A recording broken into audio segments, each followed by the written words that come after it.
تو Prophet sallallahu alaihi wasallam نے فرمایا he who performs the wuzu perfectly, that is according to sunnah, his or her sins will depart from the body even from under their nails. اب یہ ہے وضو کی فیل جب آپ وضو کریں. دیکھیں ہم نے سب نے آنکھوں سے بھی گناہ کیے ہوتے ہیں, کانوں سے بھی کیے ہوتے ہیں, ہم سب نے ہاتھوں سے بھی گناہ کیے ہوتے ہیں. تو نبی صلی اللہ علیہ وسلم نے فرمایا, صحیح مسلم کی حدیث ہے, جب ایک بلیور اپنا منہ دھوتا ہے وضو کے دوران تو جتنے گناہ اس نے منہ سے کیے ہوتے ہیں یا آنکھوں سے کیے ہوتے ہیں وہ جھڑ جاتے ہیں, will be washed away, اور with the last drop of water, جب تک last drop of water رہتا ہے. اسی لیے اسکالرس کہتے ہیں کہ وضو کا پانی رہنے دیا کریں, کیونکہ لاسٹ ڈراپ آف واٹر جب تک نہیں سوکھ جاتا وہ گناہوں کو لے جا رہا ہوتا ہے. اینی وے ڈرائی کر سکتے ہیں وضو کو تولیے سے, لیکن کوشش کرنی چاہیے کہ وضو کا پانی رہے. اسکالرس اس حدیث کی روشنی میں کہتے ہیں. اسی طرح جب وہ اپنے ہاتھوں کو دھوتا ہے تو ہر سن جو ہاتھوں سے کمٹ کیا ہے وہ معاف ہو جاتا ہے. اسی طرح جب وہ اپنے فیٹ کو دھوتا ہے ہر گناہ جو فیٹ سے کیا ہے وہ معاف ہو رہا ہوتا ہے. اب امیجن سبحان اللہ, یہ ہے وہ فیلر جو آپ نے لانا وضو کرتے ہوئے, یعنی سچ این آنر. کتنی اچھی بات ہے کہ میرے گناہ معاف ہو رہے ہیں. کون ہے جو چاہتا ہے گناہ نہ معاف ہو؟ کوئی بھی نہیں چاہتا, ٹھیک ہے نا. آج دیکھیں گورنمنٹ آف پاکستان اناؤنس کر رہے کہ آؤ اپنے بلز معاف کرا لو, الیکٹریسٹی کے بلز معاف کرا لو, سوئی گیس کے بلز معاف کرا لو, سارے پہنچ جائیں گے, چاہے انہیں 2 گھنٹے لائن میں کھڑا ہونا پڑے. تو یہی تو اللہ دیکھنا چاہتا ہے نا, انسان میں بھی دیکھنا چاہتا ہے. ویئر از دا محبت, ویئر از دا طلب. اس میں طلب کتنی ہے اس انسان میں گناہ معاف کروانے کی, اس میں کتنا شوق ہے میرے سے بات کرنے کا, میرے سے ملاقات کرنے کا. ٹھیک ہے, یہی تو ٹیسٹ ہے, یہی تو اللہ سبحانہ تعالیٰ دیکھنا چاہتا ہے.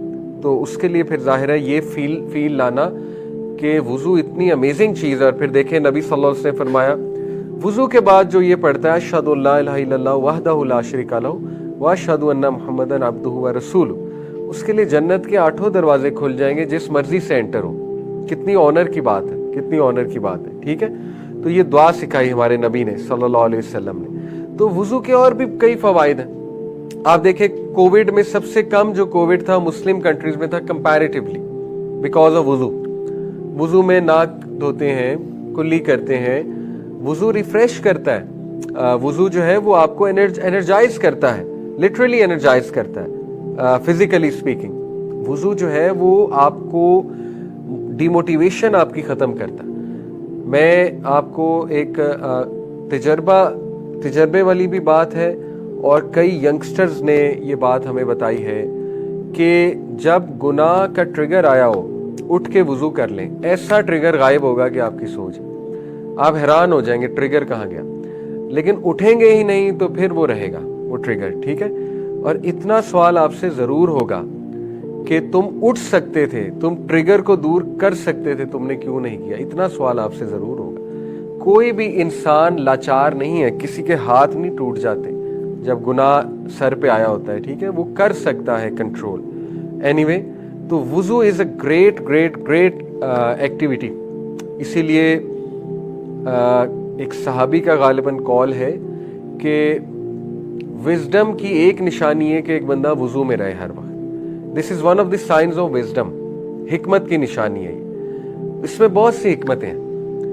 ایک حکمت یہ ہے, جیسے کئی لوگ ہیں وہ جب واش روم جاتے ہیں نا تو وہ وضو کر کے نکلتے ہیں. اس میں ایک حکمت تو یہ ہے سب سے بڑی کہ لیٹ سے آپ کو موت آ جاتی ہے, کبھی بھی آ سکتی ہے.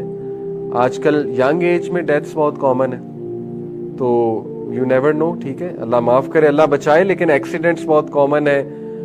ینگسٹرز میں ہارٹ اٹیکس بہت کامن ہو رہے ہیں. تو اگر آپ وضو میں اور وضو میں فوت ہو گئے تو آپ سوچیں قیامت والے دن آپ وضو کی حالت میں اٹھیں گے, کتنا بڑا فائدہ ہے. دوسرا فائدہ, جب آپ وضو کر لیں گے تو انشاءاللہ آپ کے ارد گرد ایک ایسی شیلڈ کریٹ ہوئی ہے کہ شیطان آپ پہ اٹیک نہیں کر سکتا. وضو میں نا لٹرلی, میں اکثر یوتھ کو سمجھاتا ہوں, although موویز کا نام میں لینا پسند نہیں کرتا, لیکن آپ نے اگر ہیری پوٹر دیکھی ہے, میں نے ظاہر ہے پرانا دیکھا ہوا ہے, تو اس میں جب وہ کوئی اسپیل پڑھتے تھے تو ارد گرد ایک وہ شیلڈ نہیں کریٹ ہو جاتی تھی ڈارک فورسز سے. یہی ہوتا ہے جب آپ وضو کرتے ہیں, dark forces can't come near you. ایک شیلڈ کریٹ ہو چکی ہے آپ کے ارد گرد. ٹھیک ہے, آپ کی نیگیٹیوٹیز دور ہوتی ہیں. تو یہ اس کو عادت بنائے, اس کو پریکٹس کرنا سیکھیں.